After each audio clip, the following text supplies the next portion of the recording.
Há mais de 200 anos, grande parte do que conhecemos hoje como o meio-oeste americano parecia estar em uma trajetória para se tornar parte do Canadá. Antes conhecida como o Velho Noroeste, essa vasta região se estendia da área ao norte do rio Ohio até o leste do rio Mississippi. Naquela época, essa região não era americana e estava sob o controle da província britânica de Quebec, após a assinatura do Ato de Quebec, que expandiu significativamente as fronteiras britânicas para o interior do continente norte-americano. Mas isso levanta a questão: por que o meio-oeste não se tornou parte do Canadá? Por que foi entregue aos recém-formados Estados Unidos?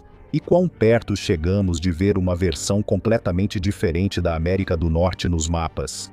Em 1773, o Canadá ainda não existia como país, mas grande parte das terras que associamos a ele estava principalmente dentro da colônia britânica conhecida como Província de Quebec. A Grã-Bretanha assumiu o controle desses territórios norte-americanos após derrotar a França na Guerra dos 7 Anos, herdando não apenas terras, mas rotas comerciais lucrativas e alianças vantajosas. Para administrar melhor seus territórios recém-adquiridos, o Parlamento britânico aprovou o Ato de Quebec, que, entre outras coisas, expandiu as fronteiras da província de Quebec para o sul, até o Vale do Ohio, colocando grande parte do Velho Noroeste sob a administração de Quebec. Isso incluía áreas que hoje compõem os estados de Ohio, Indiana, Illinois e Michigan, entre outros. Ao expandir as fronteiras de Quebec profundamente para o interior da América do Norte, grande parte do que mais tarde se tornaria o meio-oeste americano era, no papel, governada como parte de uma colônia britânica que viria a formar uma parte central do Canadá moderno. Isso não foi uma decisão aleatória, mas sim motivada em grande parte por uma estratégia econômica que visava manter e lucrar com o comércio de peles já existente. Anteriormente, sob o domínio francês, a região havia sido unida por meio de redes comerciais bem estabelecidas e alianças com nações indígenas. No entanto, isso causou tensão imediata entre as 13 colônias, que há muito viam o Vale do Ohio como um caminho natural para a expansão para o oeste. Ao colocar a região sob a administração de Quebec e restringir o acesso das colônias, a Grã-Bretanha alimentou um ressentimento crescente. Para muitos colonos americanos, o Ato de Quebec era muito mais do que um simples acordo de fronteira. Era uma tentativa de limitar seu crescimento e influência. Mas não se tratava apenas de terras. O ato também trazia várias implicações culturais. Ele permitia a continuação da direito civil francês e até protegia as instituições católicas em Quebec, o que alarmou muitos dos colonos protestantes. Para eles, parecia que a Grã-Bretanha estava favorecendo os colonos franceses às custas deles. Foi nesse ambiente que as tensões chegaram ao ponto de ebulição. O Ato de Quebec foi condenado nas colônias e frequentemente incluído entre os chamados atos intoleráveis, tornando-se um dos fatores que acabaram levando as colônias à rebelião aberta e, por fim, a uma guerra sangrenta. Acredita-se que até 50 mil pessoas morreram ao longo da guerra. E no final, as colônias conseguiram sair vitoriosas, garantindo sua independência e formando os Estados Unidos.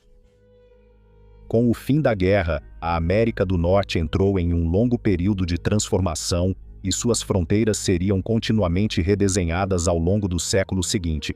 Quase imediatamente após a Guerra de Independência dos Estados Unidos, negociações de paz foram agendadas para acontecer na Europa, culminando no Tratado de Paris. Os negociadores americanos que viajaram para a Europa, incluindo Benjamin Franklin, John Adams e John Jay, foram com um objetivo ambicioso em mente: garantir o Velho Noroeste e estabelecer o rio Mississippi como a fronteira oeste da sua recém-formada confederação. Mas essa era uma exigência incrivelmente ousada. Na época, a Grã-Bretanha ainda tinha muitos fortes e muita influência em toda a região dos Grandes Lagos.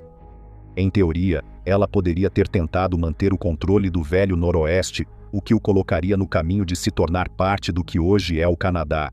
No entanto, surpreendentemente, esse não foi o caminho que eles seguiram. Segundo os termos do tratado, a Grã-Bretanha cedeu o Velho Noroeste, conhecido na época como o território a noroeste do rio Ohio, aos Estados Unidos. O acordo estabeleceu o rio Mississippi como a fronteira oeste dos Estados Unidos e os Grandes Lagos como a fronteira norte. A região incluía as terras a oeste da Pensilvânia, a noroeste do rio Ohio e a leste do rio Mississippi. Ela compreendia os atuais estados de Ohio, Indiana, Illinois, Michigan e Wisconsin, além de parte de Minnesota. Mas por que o império mais poderoso que já existiu se recusou a tentar manter o velho Noroeste, especialmente considerando o quão lucrativas eram as redes de comércio na região? Bem, a resposta é bastante simples. Estava exausto da guerra. Isso foi tanto chocante quanto humilhante. A perda das 13 colônias não foi apenas simbólica. Foi um golpe político, financeiro e militar severo para o império. Olhando por esse ângulo, é fácil entender por que a Grã-Bretanha não quis lutar pelas terras mais distantes e pouco povoadas do velho Noroeste. Simplesmente não valia a pena. Ao ceder o velho Noroeste, os oficiais britânicos esperavam evitar novos conflitos e, mais importante ainda, preservar relações comerciais estáveis com a recém-formada Confederação dos Estados Unidos. Mas também havia algumas preocupações geopolíticas. Ao conceder aos Estados Unidos fronteiras relativamente generosas, a Grã-Bretanha esperava formar uma relação estável e, potencialmente, impedir que os americanos formassem qualquer tipo de aliança com seu antigo rival, a França. Olhando para trás, não é difícil imaginar uma realidade onde as coisas fossem diferentes. Se os políticos britânicos fossem mais rígidos, poderiam ter traçado a nova fronteira nas montanhas Apalaches ou no rio Ohio. Nesse cenário hipotético, o velho Noroeste teria permanecido como parte da América do Norte britânica e, com o tempo, poderia até ter sido incorporado ao Canadá quando este surgiu como nação menos de um século depois. Isso teria tido consequências sérias para o equilíbrio de poder na América do Norte. O que conhecemos como os Estados Unidos poderia ter sido muito menor e mais confinado ao leste, enquanto o Canadá teria controlado os Grandes Lagos e grande parte do interior do continente. Mas, no final, os americanos conseguiram, e com um simples ato de assinatura, grande parte do território que mais tarde seria chamado de Meio Oeste ficou sob domínio dos Estados Unidos. Mas após isso surgiu um novo problema: como eles planejavam manter esse território? No final do século XVIII, os Estados Unidos tecnicamente possuíam o velho Noroeste, mas não tinham recursos para realmente controlá-lo.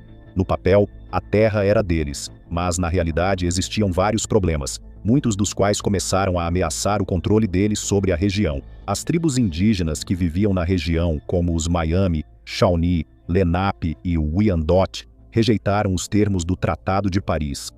Do ponto de vista deles, os britânicos não tinham o direito de entregar suas terras. Isso resultou na formação da Confederação Ocidental, uma poderosa aliança militar que resistiu à expansão americana. Ao mesmo tempo, a Grã-Bretanha não havia se retirado completamente da região. O Império continuou a ocupar vários fortes estratégicos no velho Noroeste, como Mackinac, Niagara e Detroit. A partir dessas bases de operação, os britânicos forneciam armas e munição à Confederação Ocidental, esperando manter um estado tampão entre o Canadá e os Estados Unidos. Outro grande desafio deles era estrutural. Na época, o governo federal não tinha poder para implementar um sistema de tributação devido aos artigos da Confederação. Embora pudesse solicitar fundos aos estados, eles não eram obrigados a pagar. Com isso, faltava receita confiável, impedindo o financiamento de um exército permanente para defender a fronteira. Um avanço ocorreu em 1787 com a Ordenança do Noroeste, amplamente considerada como uma das leis mais importantes, porém negligenciadas, da história americana. Essa ordenança criou um sistema para transformar as terras do Oeste em estados plenamente iguais, o que significava que eles não seriam mais tratados como colônias distantes, mas como partes integrantes dos Estados Unidos. Isso facilitou mais migração para a região e melhor governança. A ordenança também proibiu a escravidão na região, o que ajudou a moldar seu caráter social e político, e a educação pública e estruturas legais, que refletiam as dos estados originais, também foram promovidas. Na prática, o que viria a se tornar o meio-oeste americano não foi apenas reivindicado, mas sistematicamente integrado aos Estados Unidos. Mas ainda precisava ser protegido. Afinal, a migração para a região não adiantaria se os novos colonos fossem constantemente atacados pela Confederação do Oeste. Esses desafios, junto com outras questões políticas e financeiras, ajudaram a impulsionar a criação da Constituição dos Estados Unidos e estabeleceu um governo federal muito mais forte, que tinha autoridade para cobrar impostos, regular o comércio e, em última análise, formar e manter exércitos. Isso foi uma grande mudança, pois agora o governo podia financiar projetos militares, construir fortes e impor sua autoridade de forma adequada nos territórios do Oeste. O controle americano foi ainda mais consolidado após a Guerra de 1812.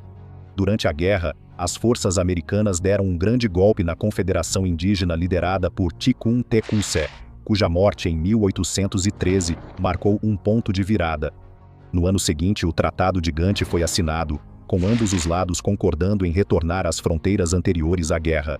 Se os Estados Unidos não tivessem conseguido superar esses desafios, ou mesmo povoar o território rapidamente, a história do Meio-Oeste poderia ter sido diferente. Uma fronteira pouco povoada poderia ter parecido vulnerável, convidando a Grã-Bretanha a reafirmar sua influência sobre a região a partir do norte. Também poderia ter se tornado um estado tampão, nem americano nem canadense, mas algo intermediário. Hoje, o Meio-Oeste é uma das maiores e mais importantes regiões do país dos Estados Unidos. Composto por 12 estados na parte centro-norte do país, funciona como um elo central entre as costas leste e oeste.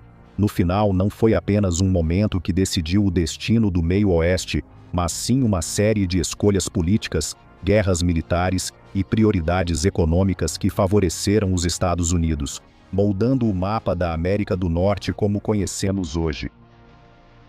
Se você quiser nos ajudar a continuar criando e ter acesso antecipado aos nossos vídeos, conteúdos dos bastidores e outras vantagens, considere tornar-se um membro aqui no YouTube ou juntar-se a nós no Patreon. Toda ajuda faz diferença.